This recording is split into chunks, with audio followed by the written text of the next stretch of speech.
कौमी असम्बली के स्पीकर की जानिब से तहरीक अदम एतमाद मुस्तरद करने की रूलिंग को कानूनी माहिरीन गैर आइनी करार दे रहे हैं और उनका कहना है कि स्पीकर के पास तहरीक अदम एतमाद की कार्रवाई को मुस्तरद करने का इख्तियार ही नहीं था, लिहाजा उनका फैसला आइन शिकनी के मुतरादिफ है।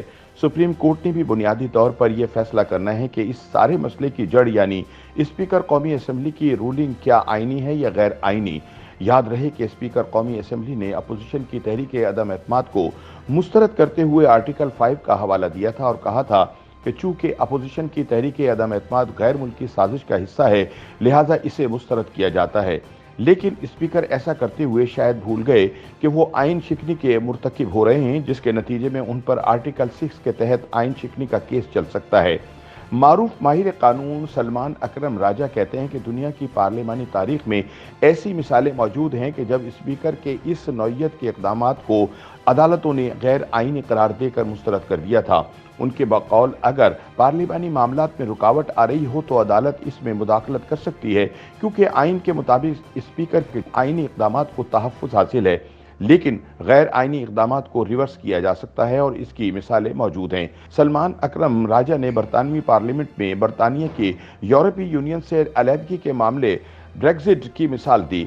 उनका कहना था कि ब्रेक्जिट पर बरतानवी पार्लियामान के ऐवान ज़री के स्पीकर ने इस मामले पर बुलाया गया इजलास बहस कराए बगैर मुलतवी कर दिया था। ताहम बरतानिया की सुप्रीम कोर्ट ने स्पीकर की रूलिंग मुस्तरद करते हुए इन्हें इजलास दोबारा बुलाकर बहस कराने की हिदायत की थी।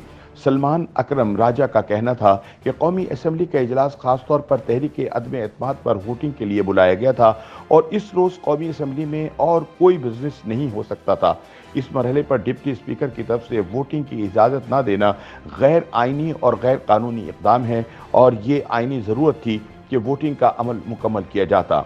मारूफ कानूनदान हामिद खान एडवोकेट ने तहरीक अदम एतमाद पर डिप्टी स्पीकर कौमी असम्बली कासिम सूरी की रूलिंग को शर्मनाक और आइनी निज़ाम पर हमला करार देते हुए कहा कि तहरीक अदम एतमाद पर वोटिंग तक वज़ीर आज़म असम्बली तहलील नहीं कर सकते थे। उनका कहना है कि स्पीकर ने सरीहन आइन के खिलाफ एक इंतहाई शर्मनाक रूलिंग दी है और आइनी निज़ाम और अमल को मुंजमद कर दिया और इसे आगे बढ़ने से रोक दिया। उन्होंने कहा कि स्पीकर ने तहरीक अदम एतमाद ख़त्म कर दी। उन्होंने कहा कि स्पीकर ने रूलिंग देते हुए बिलवास्ता अपोजिशन के तमाम मेंबरान कौमी असम्बली को गद्दार भी करार दिया, हालांकि ना तो इस सिलसिले में कोई तहकीकात हुई और ना ही कोई नताइज सामने आए। हामिद खान एडवोकेट के मुताबिक असम्बली तोड़ने वाले इमरान खान एक ऐसे वज़ीर आज़म थे जिनके खिलाफ तहरीक अदम एतमाद पर वोटिंग होना थी और वो असम्बली तोड़ने का अपना आइनी इख्तियार खो चुके थे, लेकिन उन्होंने फिर भी कौमी असम्बली तहलील करने की एडवाइस दी और सदर ने इस गैर कानूनी एडवाइस पर अमल भी कर दिया।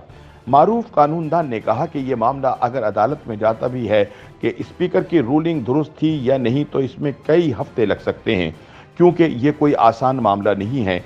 आइन का आर्टिकल 69 ये कहता है कि स्पीकर की रूलिंग और ऐवान में हुए किसी अमल को अदालत में चैलेंज नहीं किया जा सकता। अगर अदालत कोई इस्तिस्ना देती है तो इसमें काफ़ी वक्त लग जाएगा। उनका कहना था कि अदालत में ये मामला जाता है तो हुकूमत ये मौक़िफ़ इख्तियार करेगी कि अगरचे चूँकि मामला आवाम के पास जा रहा है तो आप दखल अंदाजी ना करें और आवाम को फैसला करने दें। स्पीकर की रूलिंग सही थी या नहीं थी, अब ये मामला आवाम तय करेगी। उन्होंने कहा कि अपोजिशन अदालत में मौक़िफ़ इख्तियार करेगी कि अदम एतमाद हमारा हक था और इसको गैर आइनी तरीके से मुस्तरद किया गया है, लिहाजा तहरीक अदम एतमाद को बहाल किया जाए और स्पीकर को हुक्म दिया जाए कि वो वोटिंग के लिए सेशन मुनक्किद करे। इस मामले पर सुप्रीम कोर्ट बार एसोसिएशन के सदर एहसन भवन ने कहा कि अब ये फैसला सुप्रीम कोर्ट को करना है कि क्या इलेक्शन होने दिया जाए या वापस तहरीक अदम एतमाद को बहाल करके इस पर वोटिंग की जाए।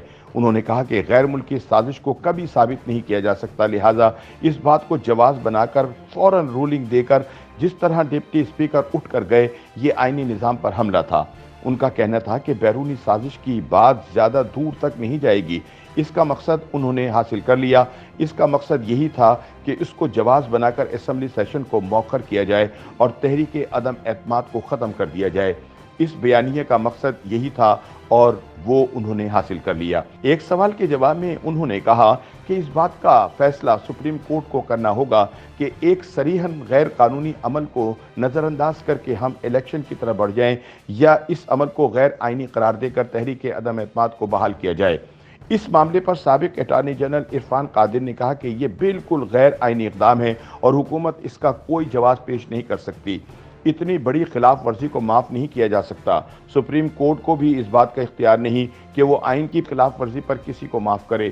ان کا کہنا تھا کہ جو کچھ ہوا ہے بہت غلط ہوا ہے۔ پاکستان کو اگر ہم اسی طرح چلائیں گے تو کیا ہم انارکی کو تقویت دینا چاہتے ہیں؟ انہوں نے کہا کہ اس صورتحال میں حکومت کی جانب سے بیرونی سازش کی نشاندہی کر کے آرٹیکل 5 کا حوالہ دینا درست نہیں۔